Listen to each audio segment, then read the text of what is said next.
ఈరోజు మన లోతైన విశ్లేషణకు స్వాగతం. బేసిక్గా మనం మన శరీరం గురించి ఆలోచించినప్పుడు అదొక పర్ఫెక్ట్ యంత్రంలా అద్భుతంగా పనిచేస్తుందని అనుకుంటాం కదా. అవును, బయటకి అలానే అనిపిస్తుంది. అంటే ఇప్పుడు ఏదైనా ఎముక విరిగితే ఎక్స్రే తీయగానే ఆ విరిగిన గీత స్పష్టంగా కనిపిస్తుంది. డాక్టర్ దాన్ని చూపిస్తూ ఇక్కడే సమస్య ఉంది అని ఈజీగా చెప్పేస్తారు. రైట్, అది చాలా స్పష్టంగా ఉంటుంది. కానీ మనం కణాల స్థాయిలోకి, అంటే మన శరీరంలోని అత్యంత సూక్ష్మమైన ప్రపంచంలోకి వెళ్ళి చూస్తే ఆ స్పష్టత అంతా మాయమైపోతుంది.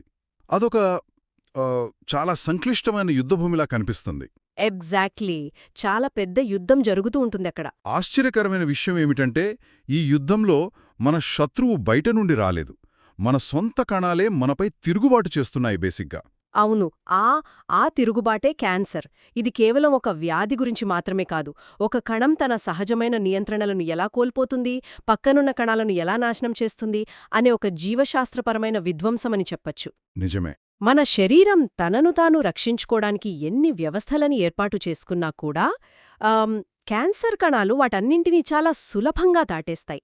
నాకైతే క్యాన్సర్ కణాలు కేవలం పెరగడమే కాకుండా అవి ఒక మాస్టర్ మైండ్ లాగా మన రోగనిరోధక వ్యవస్థను ఎలా మోసం చేస్తాయో తెలుసుకోవడం చాలా ఆశ్చర్యం కలిగిస్తుంది. అసలు ఈ తిరుగుబాటు ఎలా మొదలవుతుందంటారు? సాధారణంగా మన శరీరంలో కణాల విభజన అనేది ఒక పకడ్బందీ సెక్యూరిటీ సిస్టమ్ లాంటి కఠినమైన నియంత్రణలో ఉంటుంది. ఓ, ఒక సెక్యూరిటీ చెక్ లాగా అనమాట. అవును, ఒక కణం విభజనకు సిద్ధమయ్యే దశను ఆ G1 ఫేజ్ అంటారు. అక్కడి నుండి అది డిఎన్ఏను కాపీ చేసుకునే S ఫేజ్లోకి వెళ్ళాలి. రైట్. ఈ మధ్యలో ఒక పెద్ద చెక్పోస్ట్ ఉంటుంది.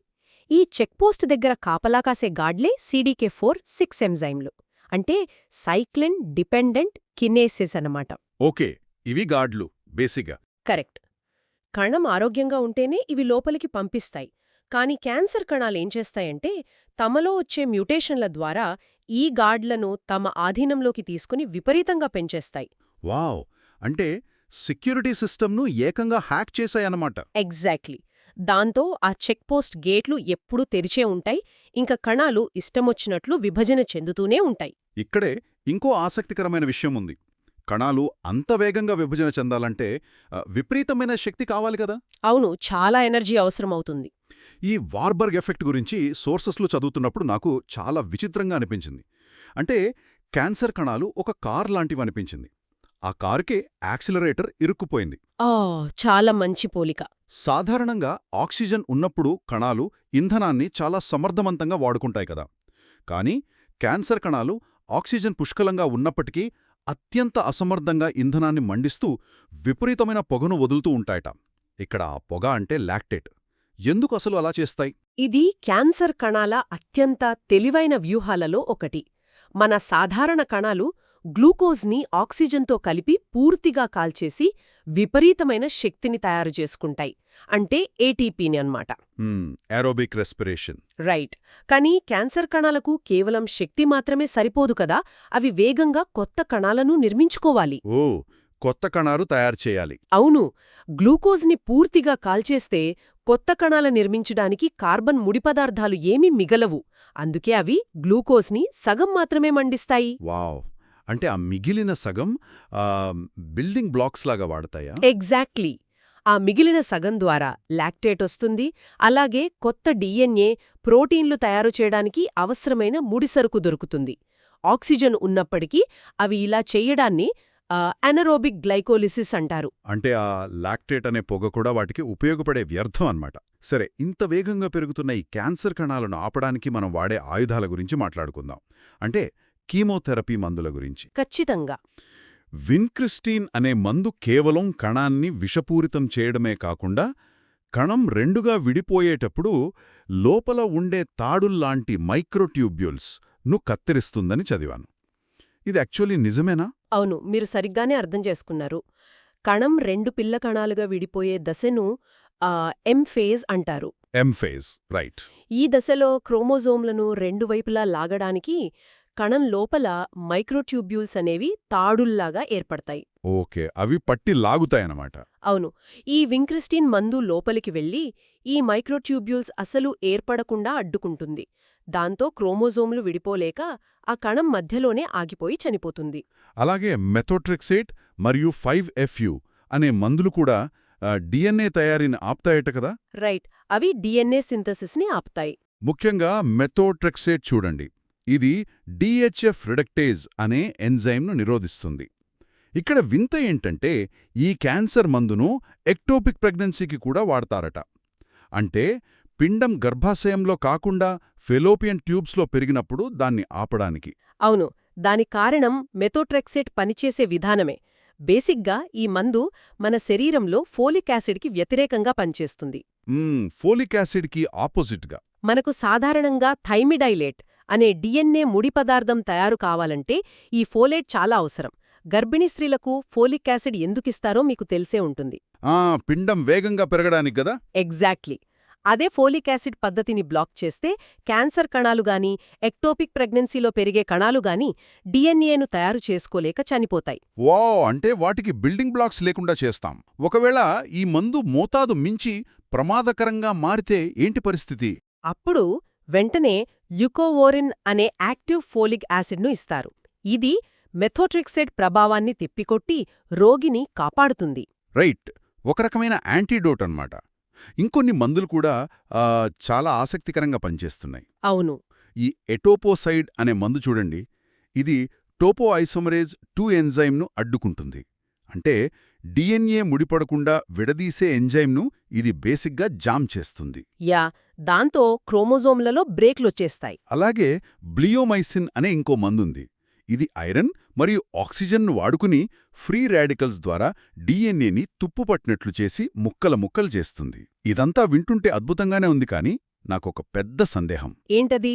మనం వేగంగా పెరిగే కణాలను చంపుతున్నాం సరే, కాని మన శరీరంలో వేగంగా పెరిగే మంచి కణాలు కూడా ఉంటాయి కదా.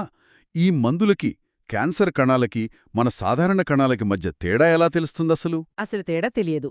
అదే ఈ కీమోథెరపీలో ఉన్న అతిపెద్ద దుష్ప్రభావం. Oh no! ఈ మందులు శరీరంలో ఎక్కడ వేగంగా కణాలు పెరుగుతుంటే అక్కడికి వెళ్లి దాడి చేస్తాయి. ఉదాహరణకు ఎముక మజ్జ.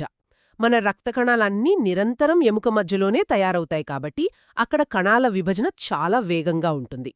రైట్, అక్కడ ప్రొడక్షన్ ఎప్పుడూ నడుస్తూనే ఉంటుంది కదా. అవును, మనం ఇందాక మాట్లాడుకున్న CDK4/6 ఇన్హిబిటర్స్ ఇచ్చినప్పుడు అవి ఎముక మధ్యపై కూడా తీవ్రంగా దాడి చేస్తాయి. అంటే క్యాన్సర్తో పాటు మన ప్రాణాధార వ్యవస్థలు కూడా దెబ్బతింటాయన్నమాట. ఎగ్జాక్ట్లీ.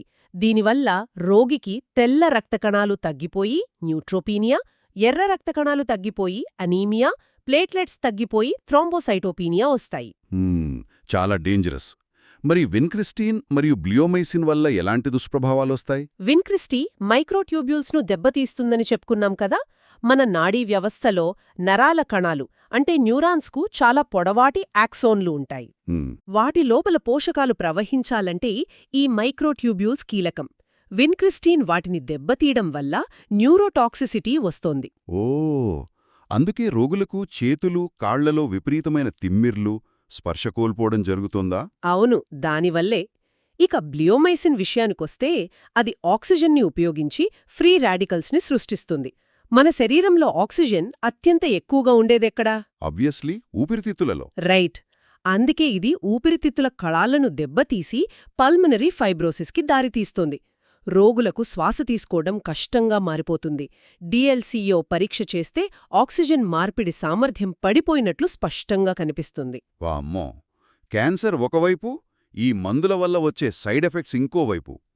కానీ చాలామందికి కీమోథెరపీ అనగానే ముందుగా గుర్తొచ్చేది వాంతులు. అసలు మనం నరాల్లోకి మందెక్కిస్తే వాంతులెందుకొస్తాయంటారు? మన శరీరం ఈ కీమోథెరపీ మందులను తీవ్రమైన విషంగా పరిగణిస్తోంది బేసిక్గా. దీన్ని శరీరం బయటకు పంపడానికి 2 ప్రధాన మార్గాలు వాడుతుంది. ఓకే, అవేంటి? ఒకటి మన పేగులకు సంబంధించినది. దీన్ని పెరిఫెరల్ మెకానిజం అంటారు.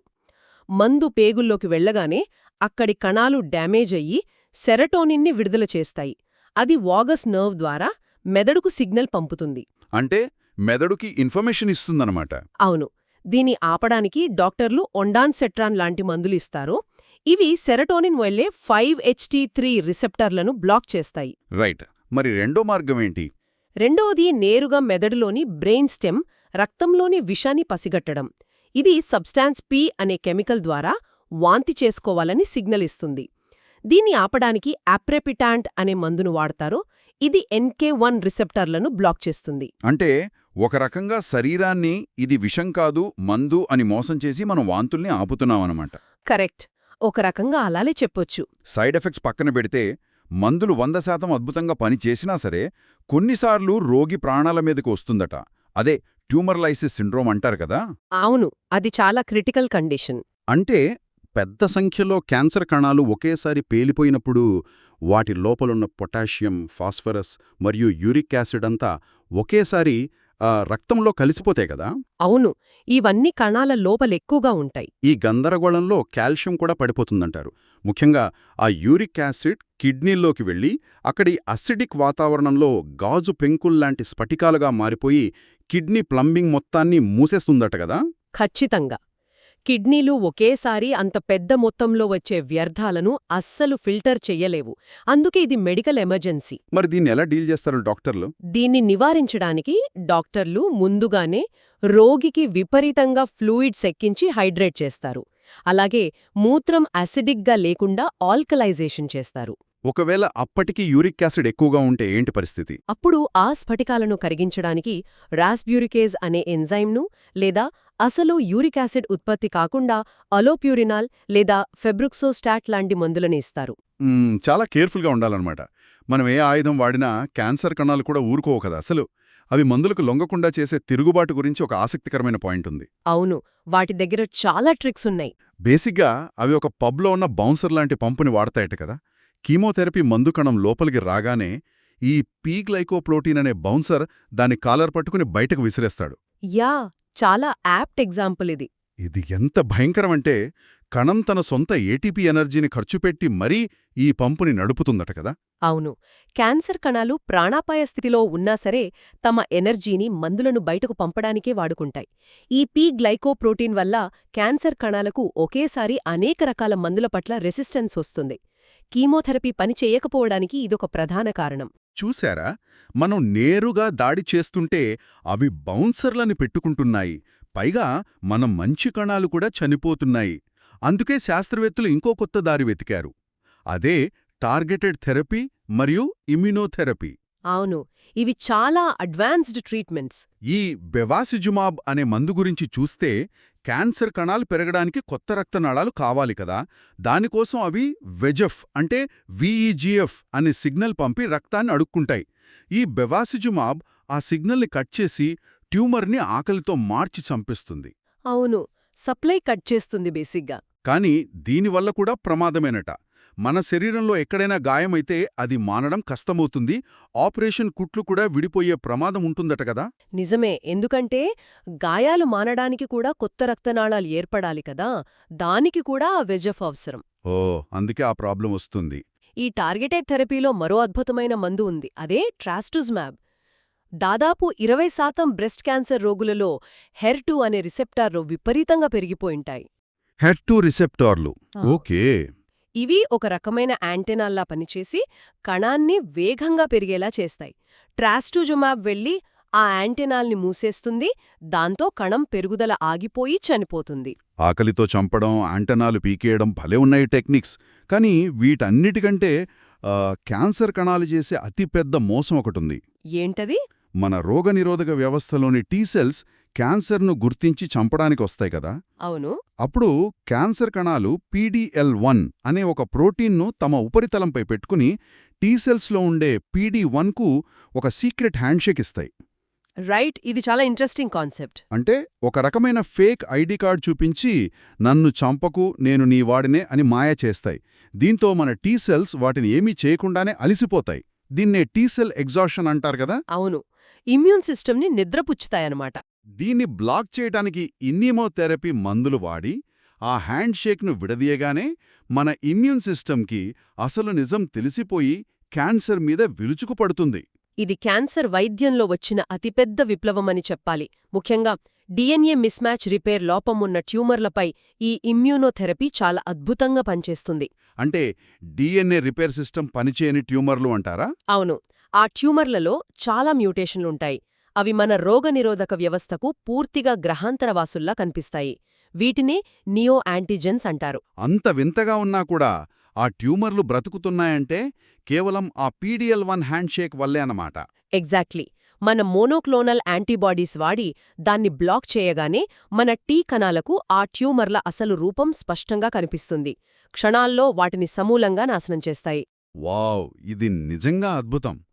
మరి ఇంత తీవ్రమైన కీమోథెరపీ, ఇమ్యూనోథెరపీల వల్ల ఎముక మధ్య దెబ్బతింటోంది కదా.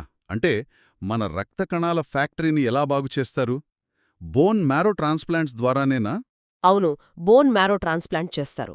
ఇందులో ఆటోలాగస్ అంటే రోగి సొంత కణాలనే ముందుగా తీసి దాచిపెట్టి కీమోథెరపీ అయ్యాక మళ్లీ ఎక్కించడం. సొంత కణాలే కాబట్టి శరీరం రిజెక్ట్ చేయదతడా. కానిక్కడొక విచిత్రమైన సమస్య ఉందని విన్నాను. అవును, సొంత కణాల వల్ల గ్రాఫ్ట్ రిజెక్షన్ ఉండదు. కాని కీమోథెరపీ వల్ల రోగనిరోధక శక్తి తాత్కాలికంగా పూర్తిగా పడిపోతుంది కదా.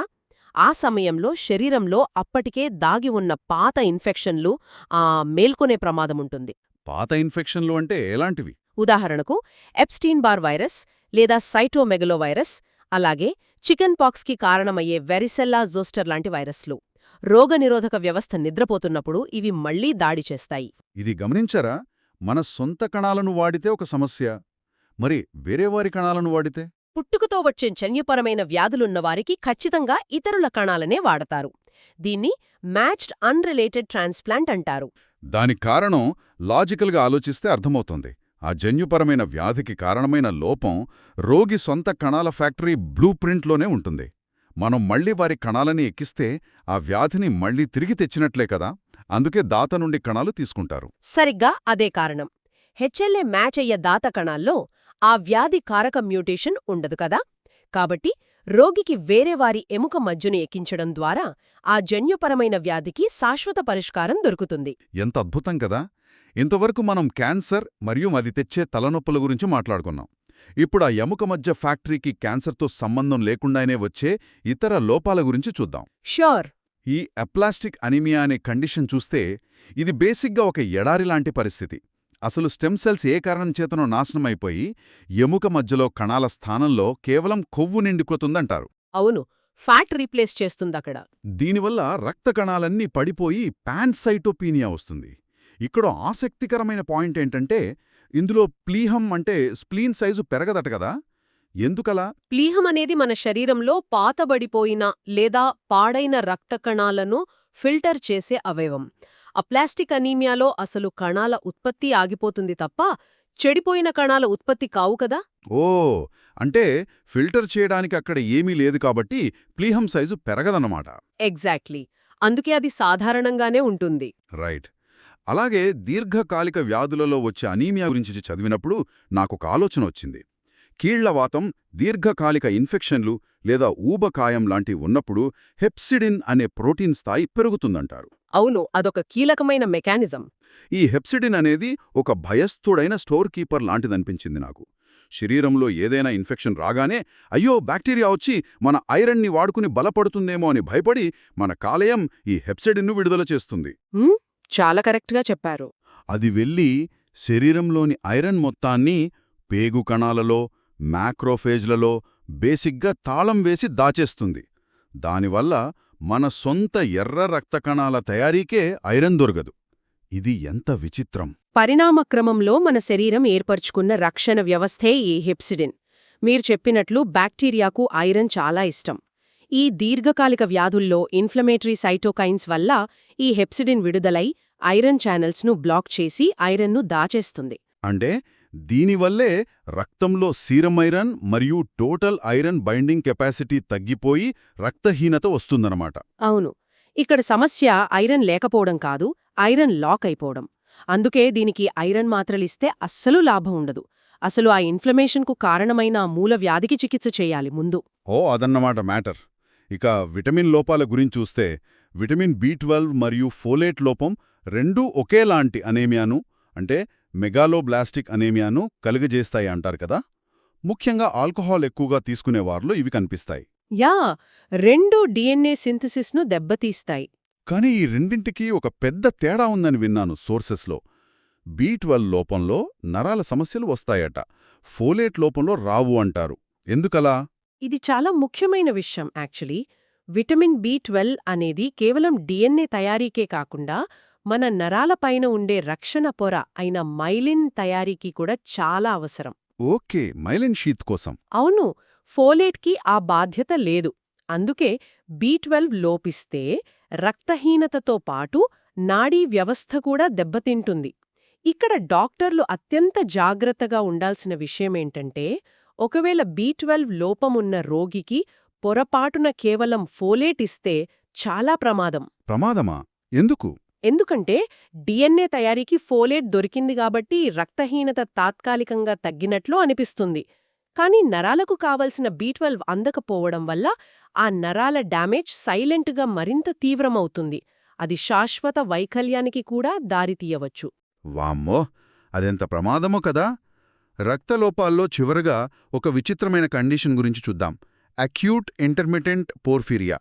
ఇది పోర్ఫోబిలినోజిన్ డీఅమినేస్ అనే ఎంజైమ్ సరిగ్గా పనిచేయకపోవడం వల్ల వస్తుందట. అవును, ఇదొక ఎంజైమ్ లోపం. దీని లక్షణాలు చాలా విచిత్రంగా ఉంటాయి. సడన్గా పొత్తి కడుపు నొప్పొస్తుంది, న్యూరోపతి ఉంటుంది, అలాగే వాళ్ల మూత్రం బేసిక్గా ఎర్రటి గోధుమ రంగులోకి మారిపోతుంది. దీన్ని ట్రీట్ చేయడానికి గ్లూకోజ్ లేదా హీమ్ ఇస్తారని సోర్సెస్ చెప్తున్నాయి. అవును, ఈ ఎంజైమ్ లోపం వల్ల శరీరంలో విషపూరితమైన పదార్థాలు పేరుకుపోతాయి. అవే మూత్రం రంగు మారడానికి కారణం. అక్యూట్ అటాక్ వచ్చినప్పుడు నరాల సమస్యలు, కొన్నిసార్లు మానసిక సమస్యలు కూడా వస్తాయి. మరి గ్లూకోజ్ లేదా హీమ్ ఎందుకిస్తారు? ఎందుకంటే అవి ALA సింథేస్ అనే ఎంజైమ్ను అణిచివేస్తాయి. తద్వారా ఆ విష పదార్థాల ఉత్పత్తి ఆగిపోయి రోగికి వెంటనే ఉపశమనం కలుగుతుంది. ఇంతవరకు మనం కణాల లోపల జరిగే సూక్ష్మ విషయాలు మాట్లాడుకున్నాం కదా. ఒకసారి కొంచెం వెనక్కి తగ్గి ఈ వ్యాధుల యొక్క దాడుల వ్యాప్తి మరియు క్యాన్సర్ సమాజంలో ఎలా ఉంది అనే గణాంకాలు చూద్దాం. తప్పకుండా. హెడ్ మరియు నెక్ క్యాన్సర్లు ముందుగా లింఫాటిక్స్ ద్వారా యాంటీరియర్ సర్వికల్ లింఫ్ నోడ్స్కు వ్యాపిస్తాయటనిదా? అవును, తల మెడ భాగాల్లో వచ్చే క్యాన్సర్లు ముందుగా ప్రయాణించే రహదారి ఈ లింఫ్ నోడ్స్. ఇవి మెడ ముందు భాగంలో ఉంటాయి. ఓకే. అందుకే వైద్యులు గొంతు క్యాన్సర్ లేదా నోటి క్యాన్సర్ ఉన్నప్పుడు ముందుగా ఆ మెడ దగ్గరేమైనా గడ్డలున్నాయేమో పరీక్షిస్తారు. వాటిలో క్యాన్సర్ కణాలు ఉంటే వ్యాధి మొదటి స్టేజ్ దాటి వ్యాపించడం మొదలైందని అర్థం చేసుకోవాలి. ఇక గణాంకాల విషయానికొస్తే 2019 ఎస్టిమేట్స్ ప్రకారం మహిళల్లో అత్యధికంగా వచ్చే క్యాన్సర్లు వరుసగా బ్రెస్ట్, లంగ్ మరియు కొలరెక్టల్ క్యాన్సర్లు. కానీ ఎక్కువ మరణాలు తీసుకొచ్చేది బ్రెస్ట్ క్యాన్సర్ కాదు, ఊపిరితిత్తుల క్యాన్సర్ అంటారు. ఇదెలా సాధ్యమైంది అసలు? దానికొక బలమైన చారిత్రకారణముందండి. 1950 నుండి 2000 సంవత్సరాల మధ్యకాలంలో మహిళల్లో పొగాకు వాడకం విపరీతంగా పెరిగింది. Tobacco effect. ధూమపానం యొక్క దుష్ప్రభావం బయటపడడానికి కొన్ని దశాబ్దాల పట్టింది. అందుకే ఇప్పుడు ఊపిరితిత్తుల క్యాన్సర్ బారిన పడేవారి సంఖ్య, దానివల్ల చనిపోయేవారి సంఖ్య అమాంతం పెరిగిపోయాయి.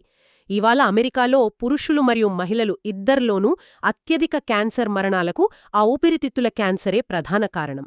దశాబ్దాల క్రితం చేసిన ఒక అలవాటు ఎంత సుదీర్ఘమైన ప్రభావాన్ని చూపిస్తుందో చూడండి. సో ఈరోజు మనం కణాల విభజన దగ్గర్నుండి కీమోథెరపీ సైడ్ ఎఫెక్ట్స్, పంపుల ద్వారా క్యాన్సర్ చేసే మోసాలు మరియు రక్త కణాల లోపాల వరకు చాలా లోతుగా పరిశీలించాం గదా. అవును, ఒకవైపు ఆధునిక వైద్యం కొత్త మందులతో దాడి చేస్తుంటే, మరోవైపు క్యాన్సర్ కణాలు ఎప్పటికప్పుడు ఆ PDL1 లాంటి మాయలు చేస్తూ కొత్త దారులు వెతుక్కుంటూనే ఉన్నాయి. ఇది జీవశాస్త్రంలో ఒక అంతులేని పోరాటం లాంటిది. ఇదంతా విన్నాక నాకొక విచిత్రమైన ఆలోచన వచ్చింది. బేసిగ్గా మనం ఇందాక మాట్లాడుకున్నట్లు క్యాన్సర్ కణాలు కీమోథెరపీ మందులను పంపు ద్వారా బయటకు గెంటేస్తూ, ఆక్సిజన్ లేకపోయినా బ్రతికేస్తూ, మన రోగనిరోధక వ్యవస్థ కళ్ళుగప్పుతూ తీవ్రమైన విపత్కర పరిస్థితుల్లో కూడా బతకడానికి అద్భుతమైన వ్యూహాలను వాడుతున్నాయి కదా. అవును, వాడతాయి. భవిష్యత్తులో మన శాస్త్రవేత్తలు క్యాన్సర్ కణాల ఈ సర్వైవల్ మెకానిజమ్స్ని రివర్స్ ఇంజనీర్ చేసి అంతరిక్షంలో లేదా తీవ్రమైన రేడియేషన్ ఉండే ప్రదేశాలలో మనుషులు జీవించడానికి అవసరమైన అల్ట్రా రెసిస్టెంట్ కణాలను సృష్టిస్తే ఎలా ఉంటుంది అంటారు? వావ్, అదొక ప్రమాదకరమైన కానీ అద్భుతమైన ఆలోచన. మనల్ని నాశనం చేసే లక్షణాలనే రేపు మానవ మనుగడకు రక్షణ కవచాలుగా మార్చుకోవడం. ఏమో, ఎవరికి తెలుసు, ఈ గందరగోళమైన యుద్ధభూమిలోనే భవిష్యత్తును మార్చే రహస్యాలు దాగి ఉన్నాయేమో. ఖచ్చితంగా. మనం మాట్లాడుకున్న ఆ అర్థం కాని లోయలో విధ్వంసమే కాదు, మనుగడకు సంబంధించిన రహస్యాలు కూడా ఎన్నో ఉన్నాయి. భవిష్యత్తులో ఇంకెన్ని పరిష్కారాలు దొరుకుతాయో చూడాలి. ఈ ఆలోచనతో ఈనాటి మన విశ్లేషణను ముగిస్తున్నాము. ఎప్పటిలాగే వినేవారికి ఒకటే మనవి: నేర్చుకోవాలనే ఉత్సుకతతో ఉండండి, కొత్త విషయాలు అన్వేషిస్తూ ఉండండి.